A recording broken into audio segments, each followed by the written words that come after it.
자, 그러면 이제 1번부터 가보죠. 소득이 있는 30세 미만의 자녀라. 그러면 30살이 안 된 자녀는 세대를 분가해도 부모하고 동일 세대를 본다고 했잖아요. 부모하고 동일 세대인데 대신에 30이 안 됐는데 이 자녀가 소득이 있어요. 그럼 소득이 어느 일정 기준 소득이 넘으면 그때는 독립세대를 인정을 해줘요. 그 기준 소득이 기준 중위소득의 40% 이상이라고 했어요. 근데 기준 중위소득이라는 것은 그럼 얼마나 돼요? 그러면 이 기준 중위소득이 오른쪽 페이지 한번 볼래요? 35페이지 보면 예시라고 나와요. 그래서 취득일 현재 근로소득 또는 사업소득이 있는 1인 세대의 경우 1인 세대인 경우에는 843만 4,440원 그랬네요. 그래서 한 달 기준으로 70만 원이네요. 이 정도 이상이라면 이 사람은 소득 금액이 충족이 된 거예요. 그런데 여기서 이제 기준 중위소득의 40% 이상이다 이 말은 1인 세대를 기준, 한 사람 기준. 그럼 두 사람 했을 때 더 늘어나겠죠. 세대원이 3명이 또 늘어나겠죠. 그래서 혼자 단독으로 소득세 신고하는 것 중에서 여기서 사업 소득이 있는 소득. 그런데 여기서는 금액이 이 근로소득, 사업소득이라고 했어요. 그러면 소득이라고 했을 때하고 혹시 소득 금액이라고 했을 때하고 혹시 구별할 줄 아세요? 그렇죠. 특히 보험회사 이렇게 친구들이 이제 보상을 하면서 저한테 물어보는 게 근로소득하고 근로소득 금액이 어떻게 차이나? 이렇게 물어봐요. 왜 필요한데? 그랬더니 아니 우리는 근로소득 금액으로 하는데 자꾸 상대방 근로소득을 해주라고 그래. 뭔가 이상하죠. 소득 금액은 뭐냐면 내가 받았던 총 급여 있잖아. 이번 달에 받은 급여에서 비용 뺀 거. 근로소득 공제라는 게 있어요. 경비 뺀 거. 경비를 이것저것 다 빼고 난 나머지를 근로소득 금액이라고. 그러면 보상을 해줄 때는 근로소득 금액으로 해주는 게 보상이 더 적게 되겠어요? 아니면 근로소득으로 하는 게 더 적겠어요? 그렇죠. 그러니까 보험회사에서는 근로소득 금액이라고 명시가 돼 있어. 명시가 돼 있는데 근데 직원들도 그게 자기들도 보상하면서 근로소득 금액이 뭔지를 몰라. 그럼 나는 아니다. 야, 근로소득을 해야 되지 않냐. 근로소득은 총급여. 내가 받은 거. 이번 달에 예를 들어서 내가 300을 받았다. 그럼 300이 근로소득이에요.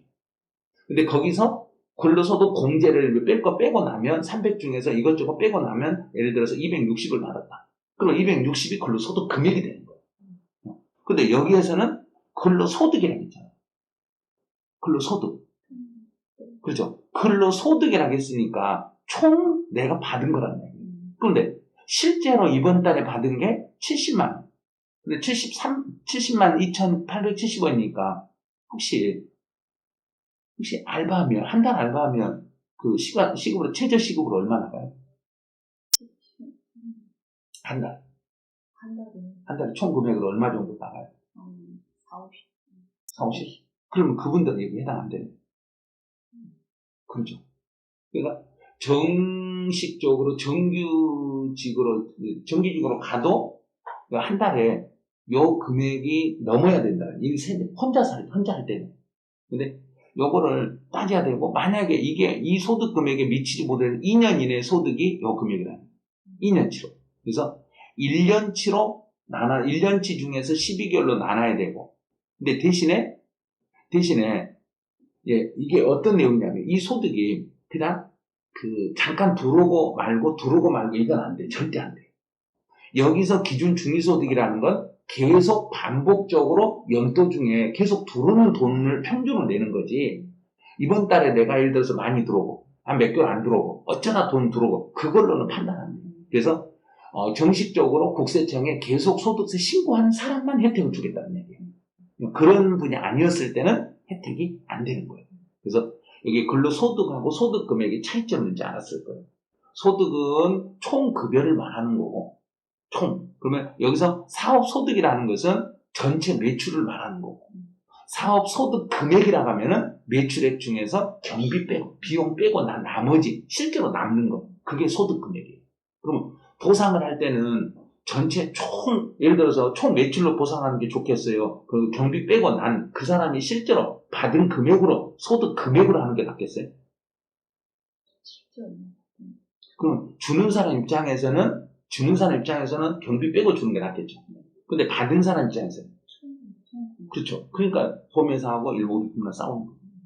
보상을 할 때는. 그래서 보상을 할 때 그렇게 싸울 수밖에 없는 거예요. 그래서 말 한마디에 따라서 이게 달라지는 거예요. 그리고 여기서도 기준 중위 소득이라고 했잖아요. 소득 금액이 아니라. 소득이라고 했으니까 경비를 빼지 않는 거네.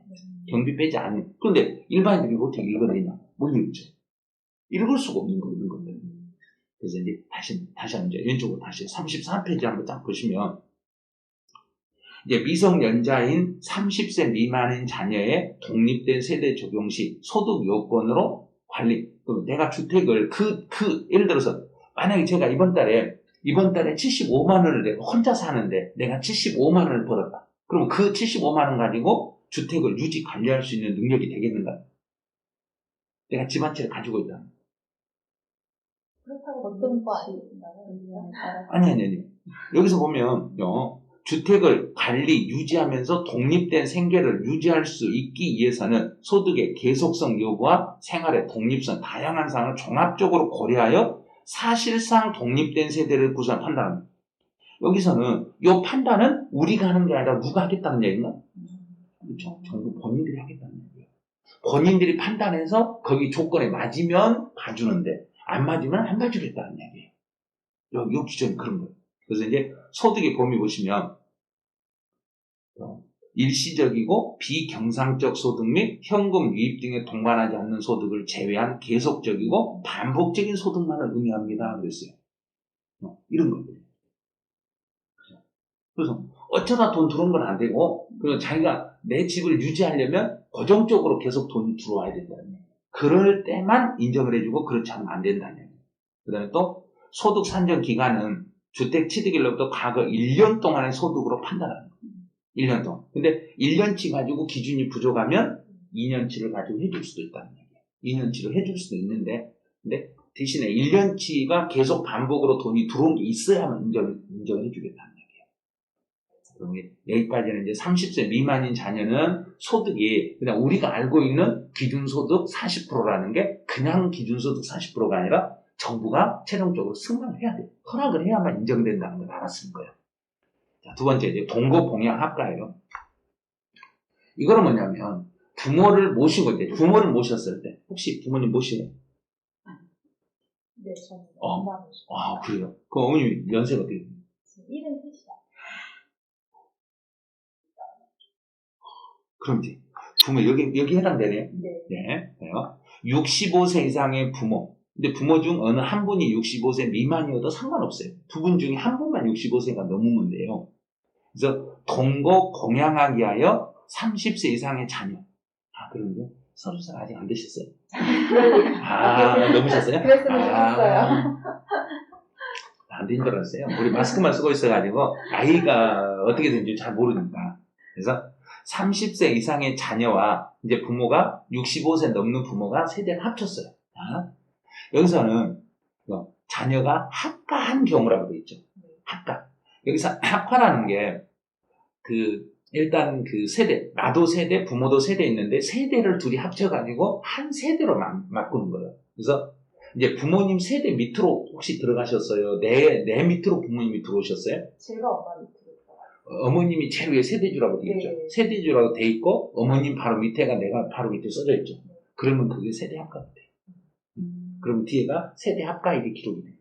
그래서 내가 부모님 집으로 언제 들어갔다 해서 내 이름 바로 뒤에 보면 날짜가 기록이 돼 있어요. 그러면 그 날짜 거기서부터 이제 그게 이제 인정이 되는 거예요. 그래서 세대하면 30세 이상인 자녀와 65세 이상 되는 부모님하고 세대를 합치면은 합치고 나서 합가요. 합가하고 나서 일단 10년 동안은 각각의 세대로 봐줘요. 그런데 보니까 각각을 별도의 세대로 본다 그랬는데 여기서 보니까 이 연도가 없죠. 여기 지금 몇 년이라는 연도 있는가요? 없죠. 그러니까 65세 이상의 부모를 동거 봉양의 30세 이상의 자녀나 혼인한 자녀 또는 소득 요건을 충족한 성년인 자녀가 합가한 경우에는 각각 별도의 세대로 본다. 그러면 10년간 별도의 세대로 본다는 이야기는 매 평생 별도로 봐준다는 이야기예요? 평생. 없잖아요. 그런데 양도소득세에서는 몇 년간 그랬어요? 10년. 양도소득세만 10년이죠. 양도소득세에서는 1세대 1주택 비과세를 적용받을 때 10년이고, 여기에서 이제 부모를 65세가 넘는 부모를 모셨을 때는 연세가 많으시니까 부모를 내가 계속 모셔도, 그래서 또 내가 다른 집을 또 사더라도 중과세 대상할 때 그 주택수를 판단할 때 부모는 부모대로 판단하고 나는 나대로 판단한다 이 소리예요. 근데 많은 분들이 착각해서 10년이나 착각을 해요. 깔리는 게 많네요. 그렇죠. 그 다음에 종합부동산세도 10년간만 각각의 세대로 봐줘요. 양도세하고 종부세는 부모를 봉양했을 때는 10년 동안. 그래서 양도소득세하고 종합부동산세는 10년 동안. 취득세에서 주택수를 판단할 때는 평생. 요거는 평생 동안 부모는 부모, 나는 나 이렇게. 그럼 이제 이렇게 평생 동안 부모 모셔도 돼요. 그래야죠. 그게 쉽지가 않아요. 그게 아주 쉽지가 않아요. 그래서 이 부모 65세 지금 저희도 부모님이 양쪽 이제 네 분이 다 살아계시거든요. 그런데 거의 지금 90이 가까이 돼요. 그런데도 그분들이 어느 자녀들 집에 한 분도 어느 자녀들 집에가 아까 등록하면 안 해요. 별도로 사시는 거예요. 정정 안 하세요. 별도로 사시는데 그런데 당번제를 정해가지고 자녀들이 매번 하루씩 당번제를 정해서 오늘은 첫 번째 자녀, 내일은 두 번째, 세 번째 이런 식으로 해서 자녀들이 돌아가면서 하루씩 부모님 모시는 거죠. 그러니까 한 집에 모시는 것보다는 별도로 집 하나를 이렇게 얻으셔가지고 거기 살고 계시는데 이제 아침부터 이제 그 오전 한 10시나 11시쯤에 그 집에 가가지고 점심 식사 준비하고 할 일 있으면 그 집에서 모든 것 청소라든지 모든 것 빨래를 다 해드리고 그리고 이제 저녁하고 그 반찬 준비 다 해놓으시고 그다음에 그 다음날 오시면 밥도 터치하고 이렇게 돌아가면서 근데 자녀들이 서로 이제 일정이 꼬이면은 서로 이제 일정을 바꾸도 되고 바꿔도 되는데 매일매일 찾아는 되는 거 이런 식으로 이렇게 하는 거 혼자 하는 것보다는 그렇죠 부담이 훨씬 적어지는 거죠. 그렇게 되면 그리고 이제 거기에 들어가는 비용들은 공동 경비를 이제 먼저 내놔가지고 그걸로 다 결제를 하는 거고 한 사람이 쓰는 게 아니라 오늘 내가 이제 반찬 끓인 거를 샀다. 그럼 그거를 영수증을 올리면 그돈 가지고 계시는 걸 지급해 주고 그런 식으로 그렇게 하는 게 제일 낫더라고요. 그래서 이렇게 부모를 이렇게 모셨을 때 65세 기준이라고 했는데 양도소득세라든지 종부세에서는 또 60세예요. 거기는 60세 넘는 부모고 여기서만 65세 부모예요. 그 다음에 이제 또 하나가 이제 밑에 이제 사례를 보면 이 사례 하나씩 보면 뭔가 좀 특이한 게 나올 거예요. 1주택을 소유한 부모가 64세예요. 64세요. 그럼 65세 아직 안 됐잖아요. 그런데 세대원인 자녀가 30세 이상이에요. 그럼 나이가 30 넘었으니까 단독세대 인정이 됐죠. 그 다음에 분양권에 의한 주택을 취득한 날. 근데 분양권은 여기서 분양권 자체가 2020년 8월 10일 이후에 취득을 했네. 그럼 8월 10일 이후에 취득했으니까 이 분양권도 주택수에는 들어가죠. 주택수에 들어가는데 분양권에 의한 주택을 취득하는 날. 그럼 이거는 처음에 분양권을 취득할 때는 부모가 65세가 아직 안 됐어. 그런데 분양권에 의한 집이 완공이 됐을 때는 부모님이 66세가 되셔버렸네. 그럼 이제 나이 조건을 맞았죠. 이런 경우에 세대 적용 방법은 그랬어요. 이 경우에는 이제 부모를 모시는 걸로 인정이 되겠는가? 안 되겠는가? 안 보고. 이런 경우는 인정을 해줘야 맞겠어요? 안 해줘야 맞겠어요? 그러니까 분양권을 취득하는 시점에서는 65세가 안 됐잖아요.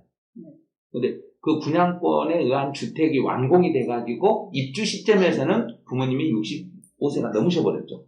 그럼 그때는 인정하는 게 좋겠어요. 아까 그 비슷한 사례를 해서 분양권이랑 동일하게 적용을 실제 취득하는 날은 시점에서 그럼 완공돼가지고. 네. 자, 가봅시다. 자, 주택 취득일 현재. 앞에서 했던 거 똑같죠? 취득일 현재 부모가 65세 이상에 해당하므로 동거공에 합계했다는 별도 세대로 봅니다. 그랬어요. 별도 세대로 보니까 부모가 집이 있더라도 자녀가 분양권에 의한 집을 새로 취득을 했어요. 취득하고 부모 30세 이상인 자녀와 부모가 같은 집에서 살게 됐더라도 부모는 부모대로 단독세대 인정되고 나는 나대로 단독세대 인정되니까 이 경우는 8% 세율이 아니라 1%에서 3% 세율을 적용해 드리겠습니다. 이렇게 되는 거예요. 봐줘요. 부모와 분가하지 않고 계속해서 합가한 상태까지 포함하게 적용됩니다. 그랬어요. 취득일 현재 자녀 세대의 소유주택수를 기준으로 중과세 적용 여부를 판단합니다. 그러면 이 경우는 지금 만약에 지금 분양권에 의한 주택이 그 집이 완공이 됐을 때 부모님이 64세였다. 그러면 그때는 혜택이 되는 거 안 되는 거예요? 지금 완공됐을 때 64세였다. 그러면 인정? 안 되죠. 65세가 안 넘었으니까. 그때는 65세가 넘지 않았으니까 그때는 혜택이 없는데. 근데 분양권을 내가 취득하는 시점에서는 65세가 안 넘었지만 나중에 그 집이 완공이 됐을 때 65세가 이미 넘었으니까 그 경우는 부모 세대 따로 나 세대 따로 각자 독립세대로 인정이 돼서 나는 집이 하나. 근데 내가 만약에 다른 집이 또 있었다. 그럼 나는 집이 두 개. 없었다. 그럼 하나. 이런 식으로 적용을 하는 얘기예요. 그래서 앞에 했던 내용을 그대로 연결해 보니까 이게 이해가 되죠.